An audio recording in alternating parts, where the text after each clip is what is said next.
What's the meaning of Alzheimer's?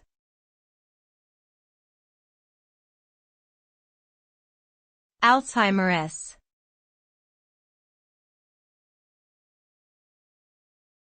Alzheimer's.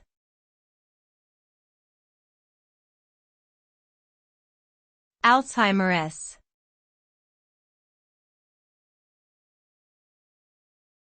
Alzheimer's.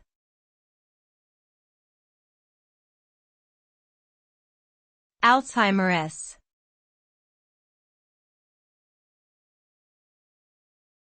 Alzheimer's is a progressive brain disease that gradually destroys a person's memory, thinking skills, and ability to perform simple tasks. It is the most common cause of dementia, a general term for the decline in mental ability severe enough to interfere with daily life.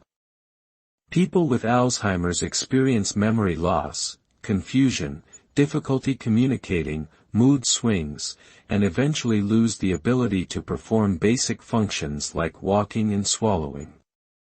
As the disease progresses, it can have a devastating impact on the individual and their loved ones, requiring specialized care and support.